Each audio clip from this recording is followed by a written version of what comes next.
हजरत उस्मान सुलह हुदैबिया के मौके के ऊपर खाना काबा के अंदर जब गए तो पंडली से ऊपर शलवार की रसूलुल्लाह सल्लल्लाहु अलैहि वसल्लम ने हुक्म टखने तक का दिया हुआ कि टखने नंगे होने चाहिए, लेकिन कपड़े खुल जाना बैठ जाना तो रसूलुल्लाह सल्लल्लाहु अलैहि वसल्लम टखनों से कुछ ऊपर उठाते थे, तकरीबन आधी पंडली तक।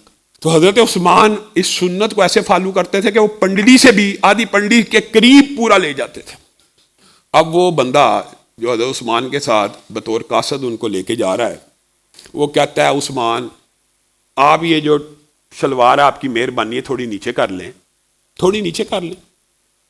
आप एक कासिद बन के आए हैं, एक रियासत के नुमाइंदे बन के आए हैं। ये अंदाज व अतबार उस दौर में एटिकेट्स आज भी है, आज भी बल्कि ये एटिकेट्स के मुनाफी समझा जाता है। ये जरा अजीब सा लगता है। आप जरा टहनों से नीचे लेके आए तहमद को, तो इससे अरबों के अंदर इज्जत और वकार और रऊनत और तकब्बुर फख्र और गरूर की निस्बत है, ये अरबों में थी।